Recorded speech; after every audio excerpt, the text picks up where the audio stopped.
Warning: this show is intended for mature audiences only. Viewers' discretion is advised. This show may contain strong language and sensitive or controversial topics. We are not attorneys and are not providing legal advice. The views and conversations are our own thoughts and feelings, and therefore, purely speculation. The entertainment world and beyond. Skywalker air miles, feeding on a surface, gliding on water, constricted and conflicted. Welcome to Purely Speculation, a show that exposes the harmful effects of the criminal legal system. I'm your host, Heather Lewis, the Executive Director of the Reuniting Family Bail Fund and practitioner of participatory defense. On this show, you'll learn about the unspoken horrors of the criminal justice system and meet fierce allies and advocates. We will make the best of our traumatic experiences. We will get angry. We may even cry. We most certainly going to laugh, but one thing's for sure, we're going to keep it real. Welcome to Purely Speculation. When they free my sins and let them loose, they was killing me, I got scars to prove, got me paralyzed, I could even barely move. Out the way I took the pain again.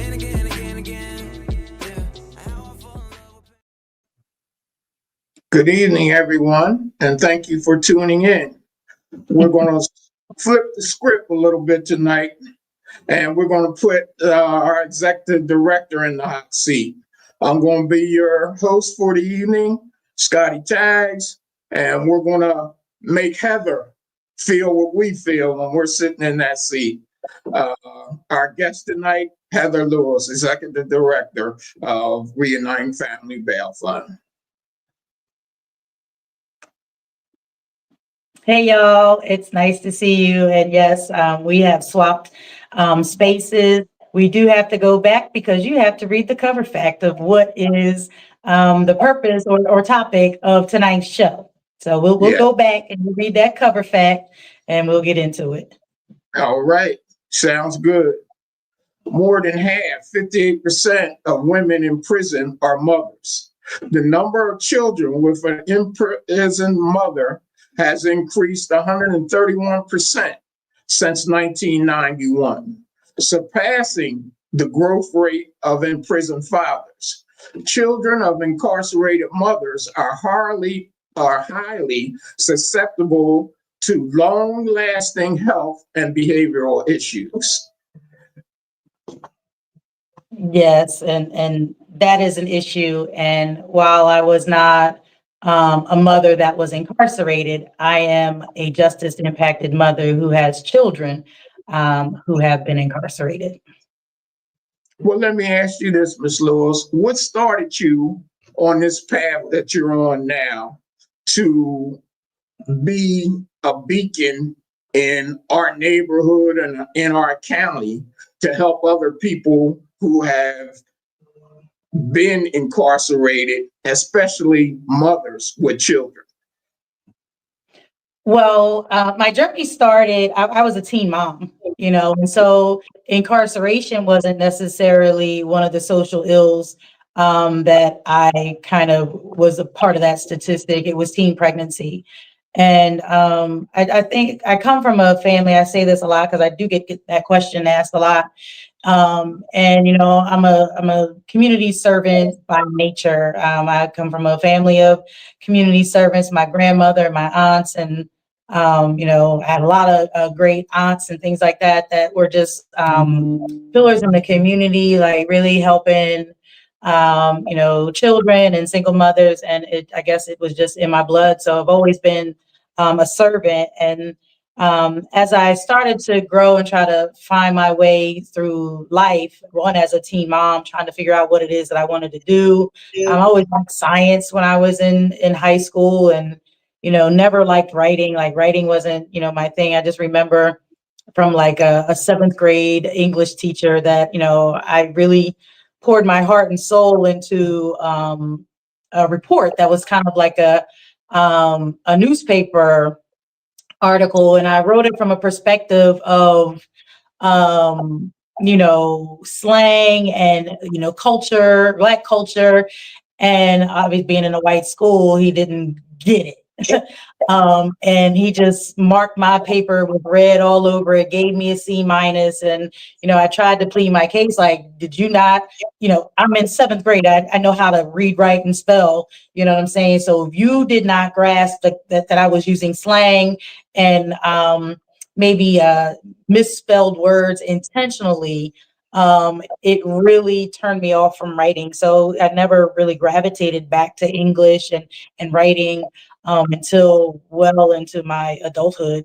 And so that's when I created Reality Speaking, which was a program to support at-risk youth, which I was working at the largest transitional housing and permanent housing for survivors of domestic violence at the time. And I was working with those young people. Shout out to my mentor, Gloria Eccles, may she rest in peace, who actually gave me that start and kind of set me on this pathway. Who knew 20 years later that Reality Speaking would be re-envisioned or reimagined and we'd be doing a bail fund. So it definitely was not something that I thought I would be doing or anything with the criminal legal system at all.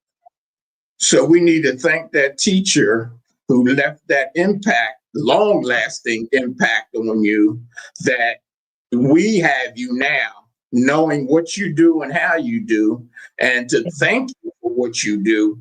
So we'll thank the teacher also for putting you in this space and time so that we could use you out here in our community. Amen. Now, other impact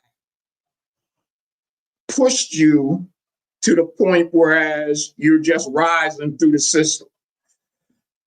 Yeah, I mean, like my first, official job in the nonprofit space. I mean, I was a community organizer, didn't know that there was a such thing. Like my grandmother, they were organizing community events and they were doing, I know, like penny parties and all those types of things and Christmas giveaways. So, I grew up around that, didn't know what it was called. And, in my early days as a hairdresser working for Rapunzel's Hair Salon in Lansdale, they gave me the freedom to so we were organizing Earth Days. So that, that salon was very earth conscious and earth friendly. The products that they used were all natural and this and that. And so, I'd organize their Earth Days. I'd organize free haircuts and beauty days for the women that were in the shelters and with the domestic violence, things like that, working with the kids, just doing community events. They really kind of gave me that leeway and that freedom. And really, like I said, not knowing that was community organizing. So I was doing that very early on, and then, created the Reality Speaking program and started working with kids and organizing fundraisers. Like it was really more trial by fire.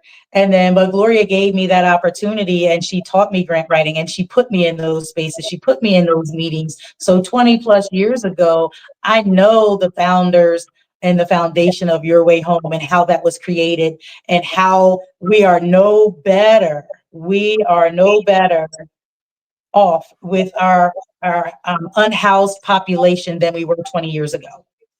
Right. It is no better. It is no better. Except that they're giving out tents. They weren't giving out tents back then. So people were just living in their cars, fending for themselves. They're giving out tents. So that's the progress in 20 years is that they gave out tents. Well, they figured they'd give you a tent, at least you have something over your head. Yeah, But shelter. Yeah. Where we did the rent parties and mom and dad sold dinners to help the next door neighbor. So I can understand where you're coming from. So what has this incarceration thing that we are stuck in, especially here in Montgomery County, with the people that we have to deal with every day in our court system, what has or how has it impacted you in your life with your family? So my journey as a nonprofit professional progressed. I was with Community Housing Services. I went on the Fair Housing Rights Center. Again, that was another institution that dealt with the legal system with predatory lending, housing discrimination. Again, those are some of the things that lead to homelessness and barriers to housing, in particular for people of color and vulnerable people. And then I moved on to CADCOM, which is a community action organization that had an umbrella, that was an umbrella for multiple social services and programs. And there was a program called the Fatherhood Initiative. And Herb Morris, rest his soul, was the only person in the room when Keir Bradford Gray brought Raj Diadev and the participatory defense model to Montgomery County. Out of 90 organizations, CADCOM, Herb Morris was the only person to raise their hand to want, that was bold enough and courageous enough to see the vision and believe in the power of community, in particular the Black community, because Herb loved his brothers, his sons that were in that program. They stole his car. He didn't press charges. He didn't get mad. Like, he just loved his people, and he saw the value of community standing up for each other. And we've been doing that. It'll be 10 years next month that we've been practitioners of participatory defense, myself and Adrian and Darshell, Tarita, yourself, Mama Glow, you know, all of us, Devon, from the early days, like we've just been at it. Teresa, Miss Darnese, like we all just been at it. We don't realize it's been 10 years. It'll be 10 years in June 2015 that we started this journey. And we're here. And it's so like 2 years into being a practitioner, just learning the model and trying to, you know, building trust in the community to do this work. My son caught a case. And, you know, I'll tell that story often. And you guys can read it in the book. We have the Protect Your People book. You'll see the flyer later. That, you know, being young and dumb, just doing, you know, stupid things. He caught a case. And having been doing this work for 2 years and having allies in the public defender's office, we believe through the criminal legal system, the court system here in Montgomery County, it was still extremely frustrating and extremely difficult and very much traumatizing to have to watch my young son, who's 19 years old, a survivor of gun violence, being facing, you know, decades in prison. Like, I never knew, nobody in my family that, like my immediate family, went to jail, at least not that I knew, or that I had direct contact with or would have an impact on me. So this was my first instance with somebody that I loved closely going to jail. And, you know, that's a hard reality to face, you know, when you're looking at your son at 19 and thinking like, oh my God, he could be close to 50, you know, by the time they want to let him out of jail or prison, rather. He was going to go to prison.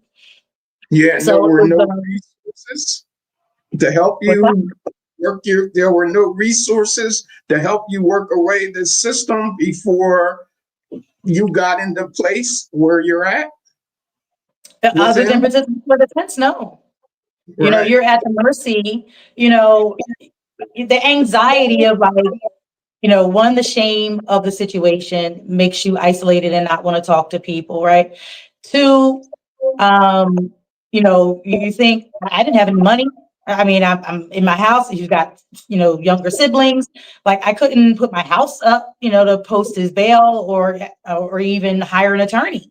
You know, I didn't have the resources personally to hire an attorney. Didn't understand, you know, now like I do now. You know, we advise people or encourage people to utilize the public defender's office up front so that you can get all the easy, free stuff out the way. And if you need to hire an attorney, you do that later. Where your initial reaction is you want to hire an attorney, you want somebody that knows what they're doing to make this go away.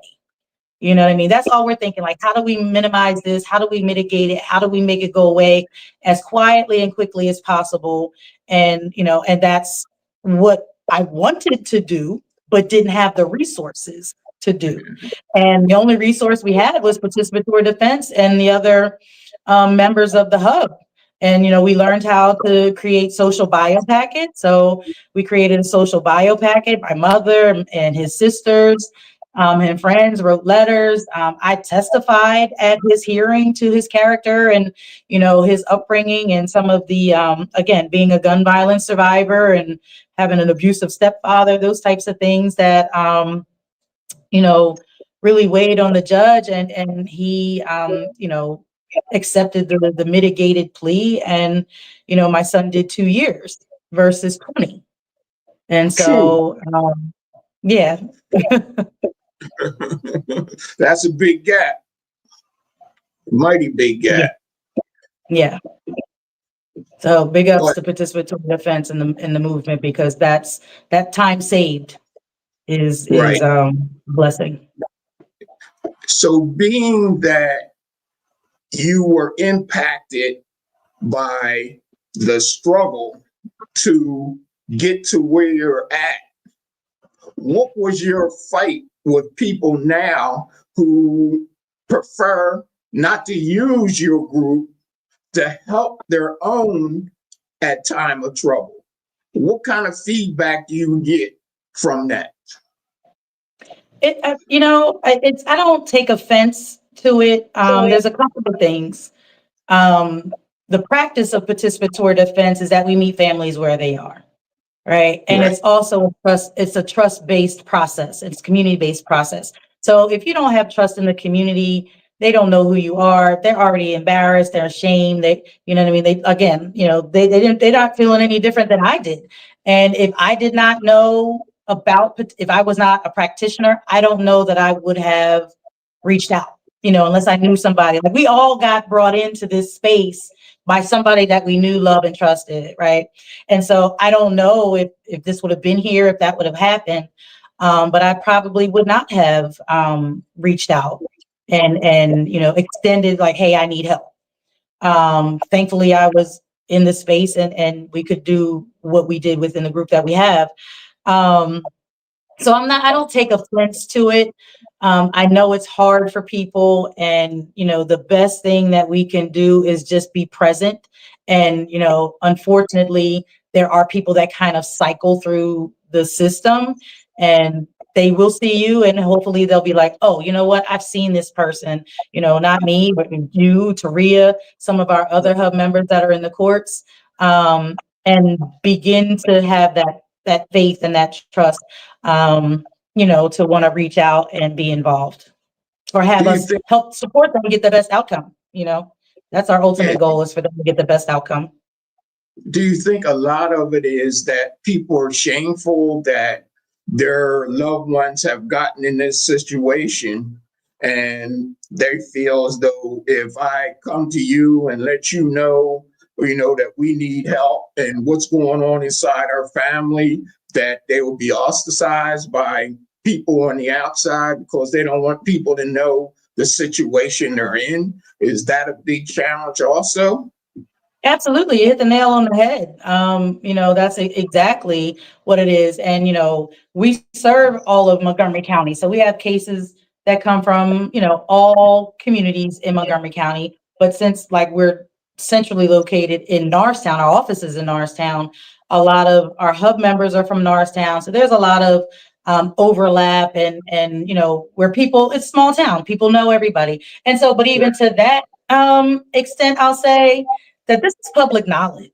You know what I mean? Again, Norristown's a small town, so if we know, this is what we do. We do this every day. We're looking at the dockets. We see the court schedule. We hear, you see it on Newsbreak. When something is going on in town, or whatever. It could be anybody that's going through the court process, that it may get publicized. So yeah, we are tuned into that, and so yeah, we see a lot of people that we know. And sometimes, we're calling them and saying, hey, I saw your loved one. Is everything okay? And they didn't even know that their loved one had gotten locked up, And So so, that's also a challenge, trying to put your services out there so that people can maximize their help to help their loved ones right. get through Yeah. this. That's our ultimate goal, is that we want to snatch back time from this system that we know overcharges, overpenalizes, dehumanizes people. And so any amount of time that we can snatch back from the system, from incarceration, pretrial incarceration, I mean, they're kidnapping people's kids. Like, the loss from incarceration, no matter how short of a time frame that the incarceration is, it's amplified. You know what I mean? The loss far exceeds the amount of time people spend behind bars. You're losing your kids, you're losing housing, your car, if you got a car note gets repossessed, I mean, we Right. bailed out homeless people and they're like, oh, well, they have nothing to lose. What do you mean they have nothing to lose? They have everything to lose, because if their tent is left unsupervised, it becomes pickings for anybody else. And whatever valuables you had, and the valuables could be your driver's license, your birth certificate, like your documents or medical documents or anything, Right. and it's gone. And it's gone. And So what people yeah. realize, I think a lot of that is they think because they're homeless, but they still have dignity. And people have to realize that you take a man's or a woman's dignity, you've taken everything from them. And Right. when locked up, people really don't get the flavor that when your loved ones are locked up, so are you. If you care anything about your family or about the people that are incarcerated, you're locked up just as hard as they are. You just Right. don't have the gates up that they have. So, Yep. And you hit the nail on the head. And I don't know. I don't know, because some people just are of that attitude that if you do the crime, you do the time. And I get that.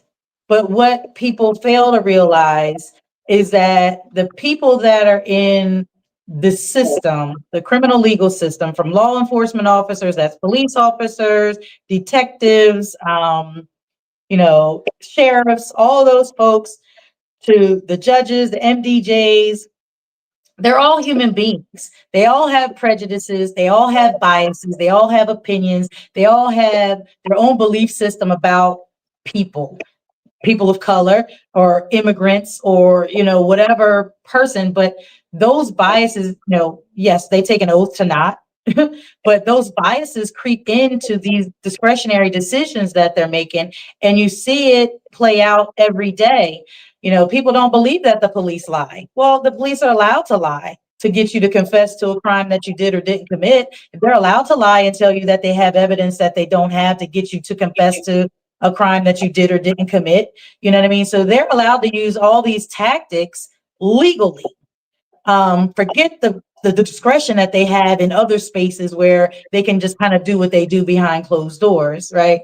And so I challenge those people that have that belief that you do the crime, you do the time, that they really go to court and watch and see what's actually happening.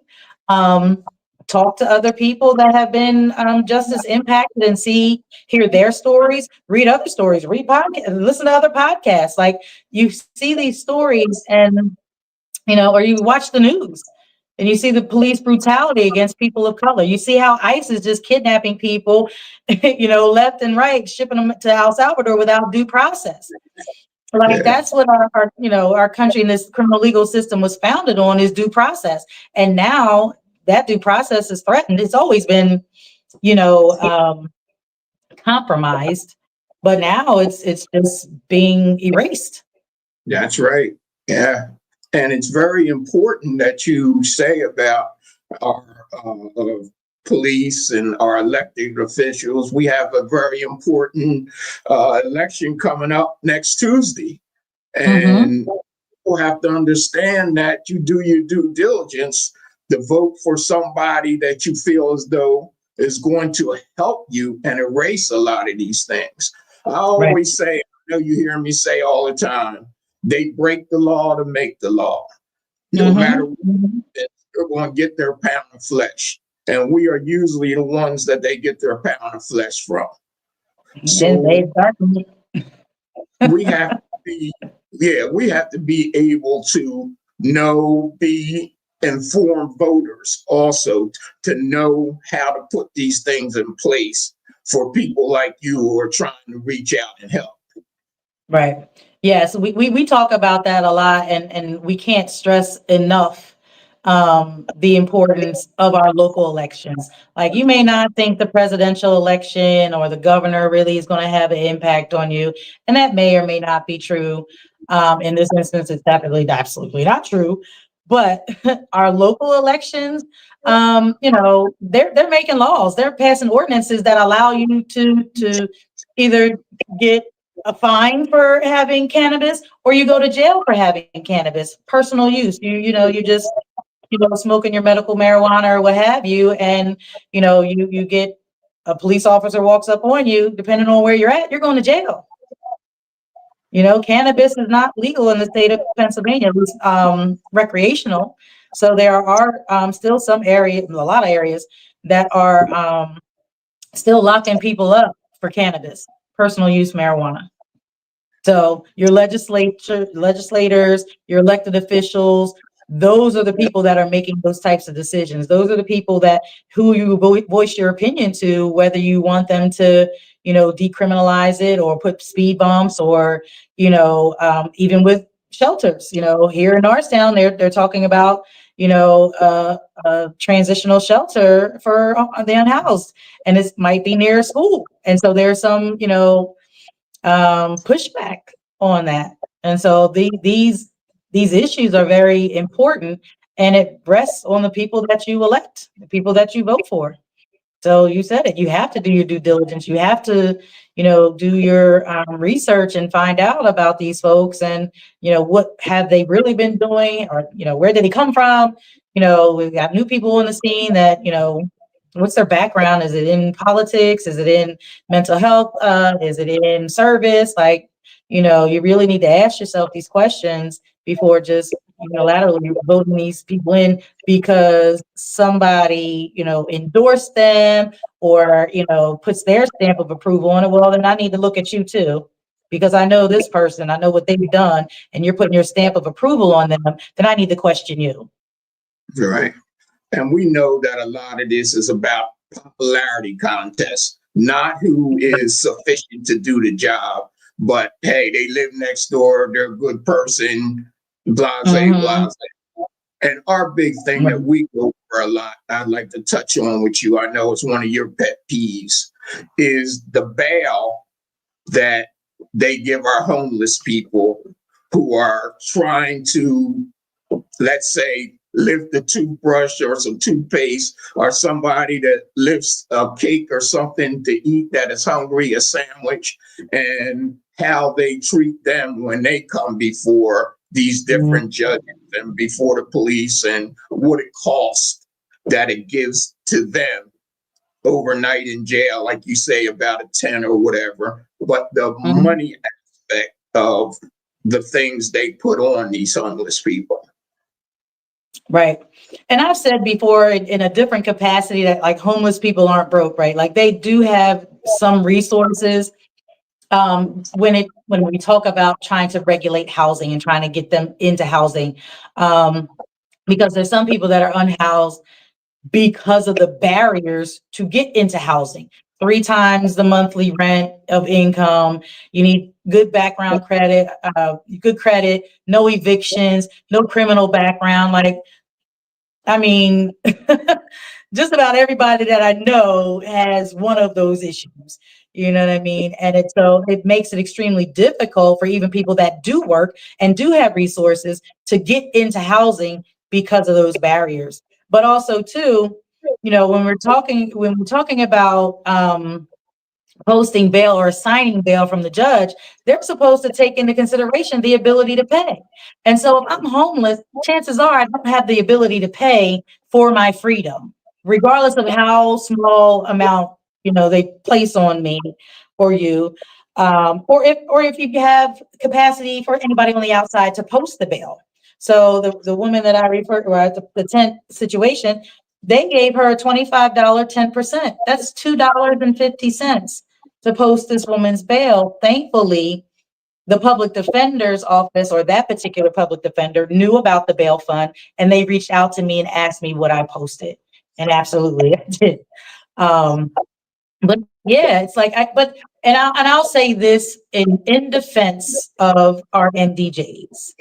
that, and our public defenders and the system as a whole, is that I understand their frustration with seeing the same people over and over and over again, right? And so that is letting you know that the system is failing. It's not just the criminal legal system that's failing. There's all these other systems that are failing as well. You've got the mental health, situation. You've got substance abuse. And again, barriers to housing with the things that people, can't control. Those things are part of the problem too, but we only seem to talk about these issues in silos. We don't talk about them, how they intersect and impact each other. And once we start having that real conversation, I think we'll be able to start to move the needle on how do we solve the affordable housing crisis, the substance abuse, mental health, all of that stuff. Once we start really talking about how these things are connected and kind of exacerbate each condition, we're just going around in circles. And we've been going around in circles for 20 years. But all that starts at the voting booth. Those are the people that you vote in who put different things in place to help those different situations for those homeless people. And they control the purse strings that filter down to the homeless because they write laws that put the money where it needs to be. Mm-hmm. Yeah. And don't press other laws, because there are HUD ordinances that say if you're not affirmatively furthering fair housing, in action, you have to have an action plan. You have to have outcomes and numbers and deliverables.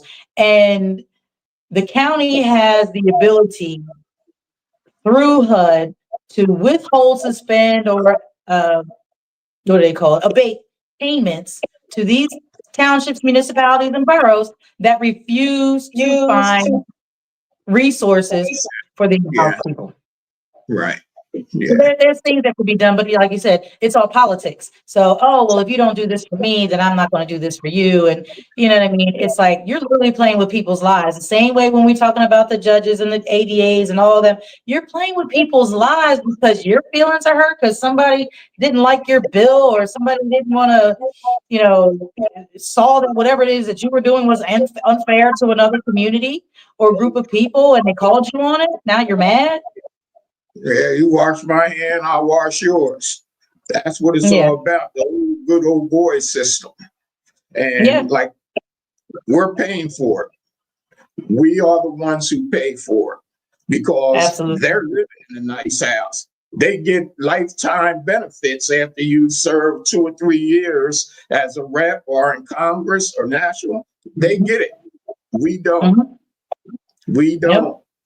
Yeah, we have to try and help our families out of these different situations. And a lot of times we barely have enough to help ourselves, that we can't reach over and help as much as we'd love to carry on that second burden. A lot of us, like you, a single mother, 4 kids, trying to make it through, you barely have enough for yourself and your kids. So when something goes wrong, like with your son, you don't have the resources to try and do anything else. And that puts other people at risk. Let me tell you, from being homeless. Even the fact that my son was incarcerated, even though I couldn't afford to hire an attorney, I couldn't afford to post his bail, the financial implications or burden on families, I'm still having to put money on his books. I'm still having to put money on the phone. I'm still having to drive and go visit him. You know what I mean? And so, even though I did not put my house up, my house was at risk because I did go into foreclosure trying to maintain, whatever he needed to survive while being incarcerated and having those familial visits and things like that. He's 2 hours away. You know what I mean? Some talk about gas and tolls. There's some people that their loved one is 8 hours away, and they have, don't have the resources or transportation or how to get there. And takes you 2 days. The toll is not just, I can't post your bail. I'm sorry, I don't know what you're going to do. I'm still missing mortgage payments, and then you get behind, like you never get caught up, to try and help sustain him while he's there. and now it's kids, you know. So it's not just, and when you said, you know, you do that time with them, like you literally do that time with them, you know, their time when they have time to make a phone call, like you don't want to miss that phone call. You can't call them back, you know. So it's hard. It's And hard. it's hard on you, but it's also hard, like you say, on the kids.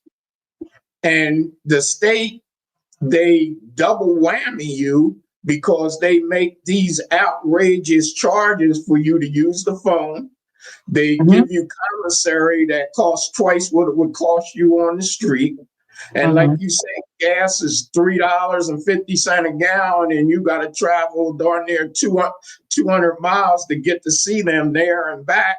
So it's definitely a burden. And they wonder why we say we love to help you, but finances won't let us.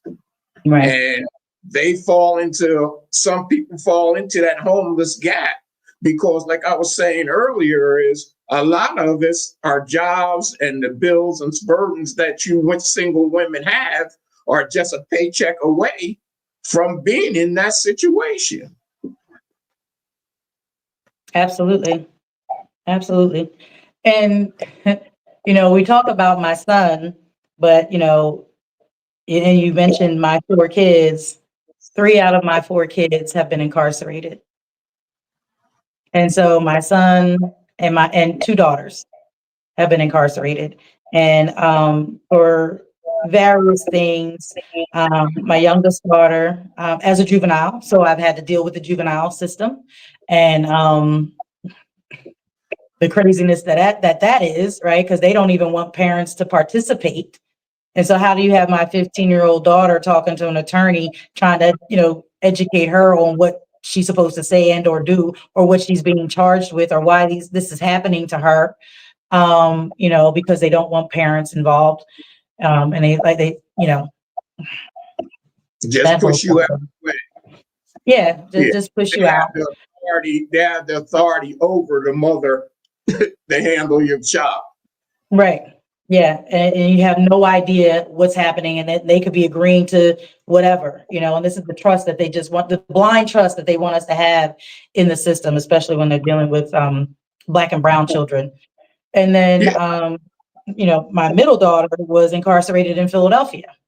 And that was a whole different system. Philadelphia and Montgomery County are very different in how it approaches. It's like backwards in some spaces, how it approaches dealing with indigent folks needing public defenders or conflict counsel. Like here, if you get a court-appointed attorney, they're pretty decent. Like they actually kind of do the work. In Philadelphia, absolutely not. Like they literally show up that day. And so here I am again, practitioner of participatory defense, and I'm pressing this dude. I'm going down to see him, and I'm thankful that he actually even made the time to do that. So I give him that. Like he responded to me when I reached out to him. Now, I don't know that he did a whole lot of work outside of when he and I communicated. So I am grateful that he did at least respond and made attempts. Again, to no avail. They held my baby 22 months, no court date, no hearings, no nothing. Every time I went to try to visit her, that she was in the hole, or it was shut down. They were on lockdown.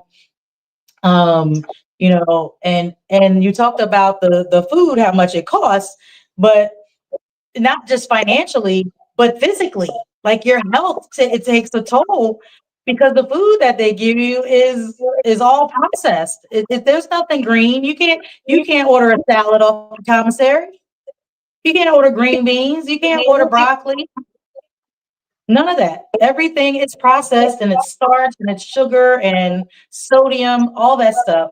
I really came out 100 pounds heavier, you know, and they don't care. And this is supposed to be Mother's Day. We were talking, so shout out to Marlena Green, who was supposed to be our guest tonight, but folks that know Marlena know that she is pregnant. She's very pregnant, and the baby is giving her some early warning signs that he's ready to join the rest of this world, and so she could not join us. So that's how y'all got to have this interesting flip on the show, guest show tonight, and me over here. But I did just want to share some of the conversation that I've had with her. We've gone to visit her while she's incarcerated. No prenatal care. The extent of her prenatal care was prenatal vitamins. The food that she was supposed to get, for a pregnant mother was supposed to be more healthy, vegetables and things like that. They just gave her double portion of the bullshit that everybody else was eating. So the same stuff, same carbs. She's a high risk pregnancy. She was unable to get some of the tests that she needed to get done. She was one of 4 women at the time back in December that are pregnant at MCCF. So those 4 women are still were experiencing the same conditions that she was. So there's very little prenatal care or help or support. They're like, this is jail. And it's like, okay, but we're still human beings and we're carrying a life. We're building and growing a life inside of us. Like, y'all don't care. Like, this is jail. You should, that whole attitude, like, well, you should have thought about that before, whatever. And, not everything is what it seems. And for people to, just take that attitude towards people that are incarcerated is just really flawed. And it's, not very humane, Right. And and in that system, especially women should have some kind of compassion for what you're going through in those certain situations while you are incarcerated, especially knowing that you're pregnant, that the food and the vitamins and things that you need to deliver a healthy, vibrant body should be, how can I say this, should be over the top trying to help you out. But instead, a lot of them don't care what happens to you.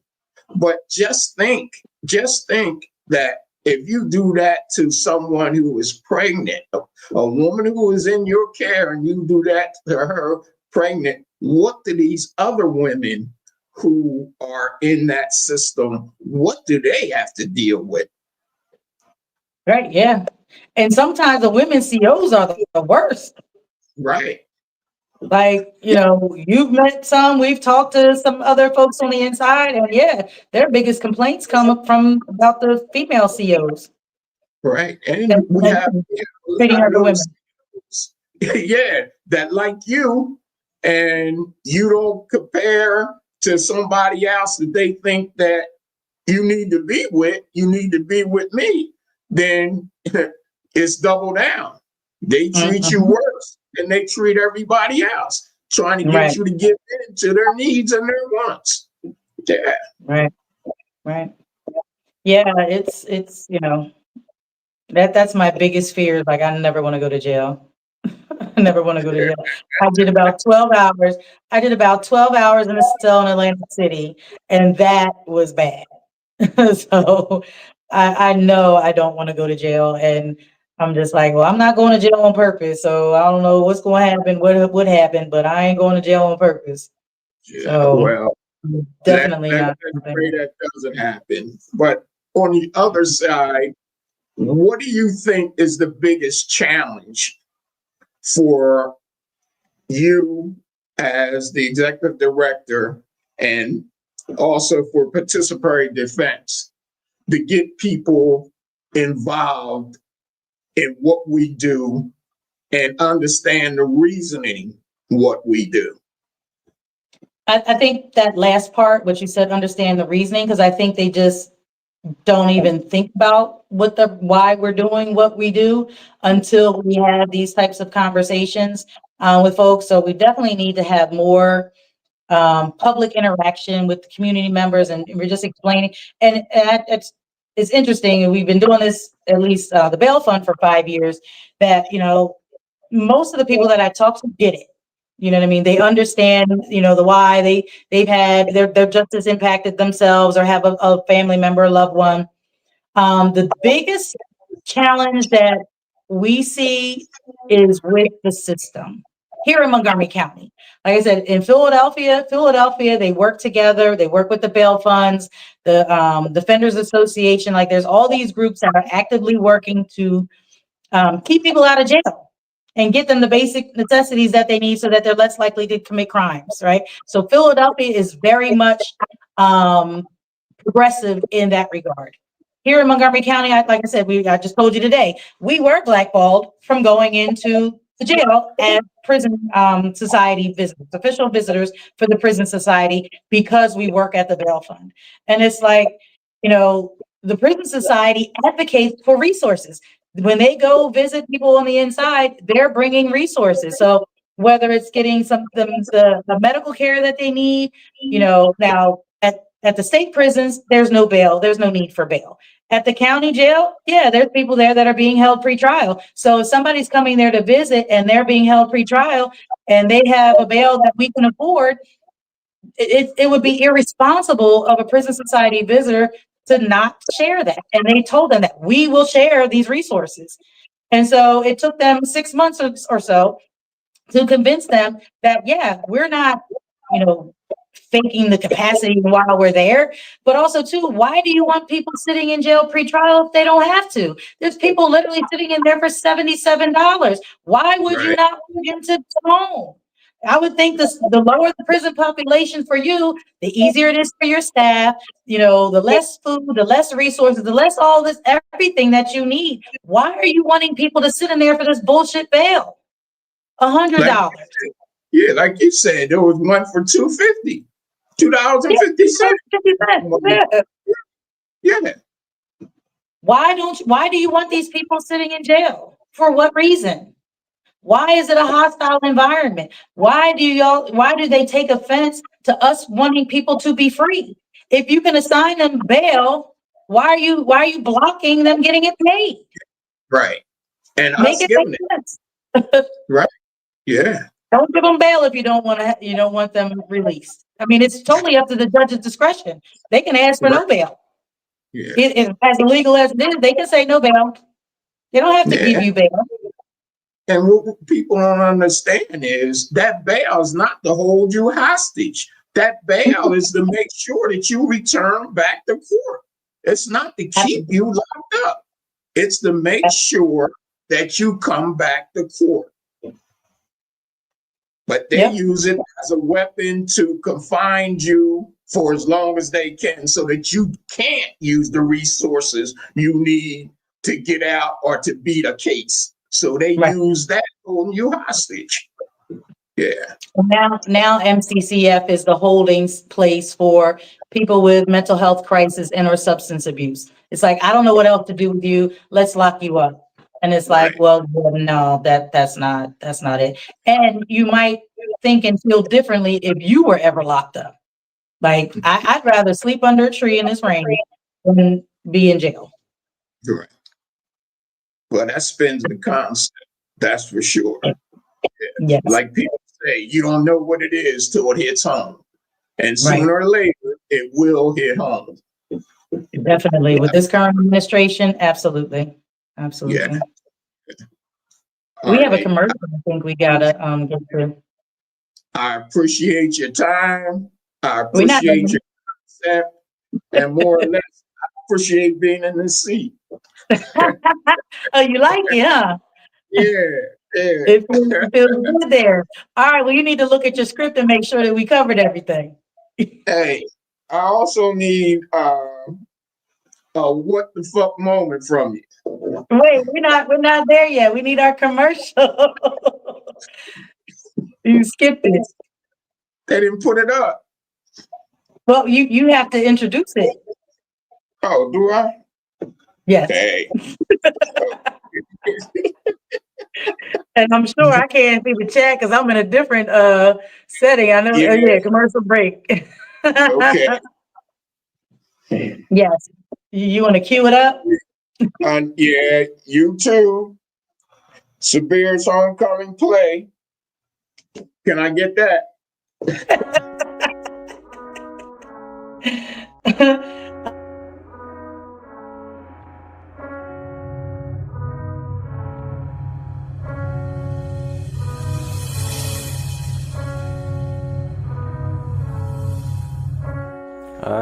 My name's Sabir Lewis. Today is my arrival from release from prison. 25 months. Okay. 25 months. It feels unreal. Yeah. You know, I was telling my mom on the way home, like, it feels like a dream because, you know, when you're confined to be doing something every day on an everyday schedule, every hour, it becomes life, you know. So, you know, that cell is your home for temporary. Yeah. You know, toilet, you know, sink, your bed, your lockers, you know, that's your bathroom and in your kitchen. Yeah. So it's, you know, your home. I was 21. I was 21 when I got put in custody. 23 now. That was August 25th, 2016. She's a trooper, man. She's definitely a lifesaver. You know, she's the best that was been in my corner. She's been in my corner since day one, man, and I really appreciate her love and her concern and her smarts, because she's very smart, and if she loves you, she's gonna fight for you. And I guess that makes you feel proud, Miss Lewis. Well, you know, we do what we do, you know, like you said, for the people that we love, we're gonna ride for them. So we're gonna Yeah. ride till the wheels fall off. Well, he shows love and respect and definitely gratitude for what you've done for him in his time down. And that speaks up for you, mother. Thank you. Yeah. I think it's So, WTF now. yeah, I was going to say, can I go to what the fuck moment? Because I know you got one. I know you've been holding it. Let's have it. Let's have it. I don't know, because you know I was feeling kind of down. It was a rough day today, and you know when I said like we've struggled. I've had a juvenile in custody. I've had my son in custody, my middle daughter in custody, but I think she is the most difficult because there's mental health, and you know, trying to find the right cocktail of medicines and behaviors and fighting depression and all these other things, and it just makes it really, really hard to manage. So it's like, you know, we have, you know, family members with substance abuse and mental health, and it just is, it can be really, really hard sometimes. And, you know, I made a promise to my daughter that, you know, no matter what, she would never be homeless again. And so I'm definitely gonna, you know, keep to my promise, but it's hard when you disagree and you know the person that you're trying to help doesn't want the help, or they want to do it their way, but you know better that way is not going to work, and it just becomes a very stressful situation. And so, you know, I know other hub members, Carol, she's been, you know, there for me a lot. Taria, you know, we're trying to manage and find services and resources and get her the support, you know, to try and help her live independently. But, you know, she's just really struggling and wanting things to, you know, do it her way and how. And it's just like, what the fuck can we do to provide resources for individuals, you know, like her that want to live independently, but just struggle? Like, what the fuck are we doing with our most vulnerable people that we're just, you know, tossing them away? She can be one of those people living down by the, you know, the railroad tracks in a tent because, you know, she's burned bridges and people, you know, don't want to work with her, but there's no resources, you know, and it just exacerbates an already vulnerable situation. So as angry and frustrated as I get with her, I'm not going to stop loving her. I'm not going to stop looking and trying, just like my son. I love you. I'm going to ride with you till the wheels fall off. And, you know, it may be ugly at times. Our asses may be dragging on the ground and sparks flying, but we're going to get there. And so what the fuck, you know, folks, with the purse strings, you know, let's get some resources to support these families who have loved ones suffering with a mental health crisis. Amen.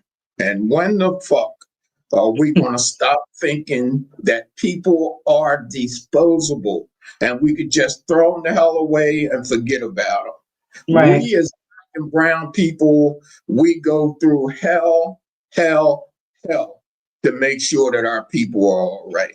And the sooner our younger generation realize that we are your advocate and that we are not the person against you, I think things will start to cool out. They have to be your enemy. We are your advocates. Work with us. Work with us. Because we've been there and we've done that. Right. Absolutely. Miss Lewis, again, I want to thank you for being a gracious guest. Because I know I was a good host. So, you was a great host. You were a great host. I love it. So I'll hear from Zach on that point. But I just want to say good night, everybody, and thank you for tuning in. And also, right, Spring Summer Self-Care Summit, June 1st at the Carver Community Center in Norristown. Register now for also for lifeguard certification. Space is limited, so get out.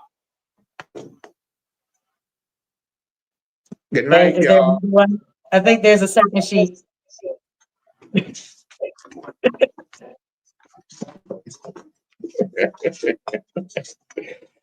Instagram. Want to be a guest on the show? HMU on our website, contact us page. Want to donate? You can do that also as well. Thank you. What did you say? HMU? HMU.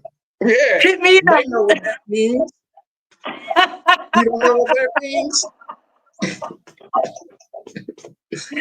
I love it. I love it. Oh, and you're welcome back episode from Courtwatchers. You're supposed to say, welcome me back. All right. I appreciate it. All right, y'all. We thank you. Appreciate Scotty. Thank you so much. I mean, I knew it was going to be a treat. I just didn't know how much. And it definitely was. And I appreciate being on the other side of the mic or camera or whatever it is. And hopefully folks were inspired and appreciate a little bit more of our story. Yeah.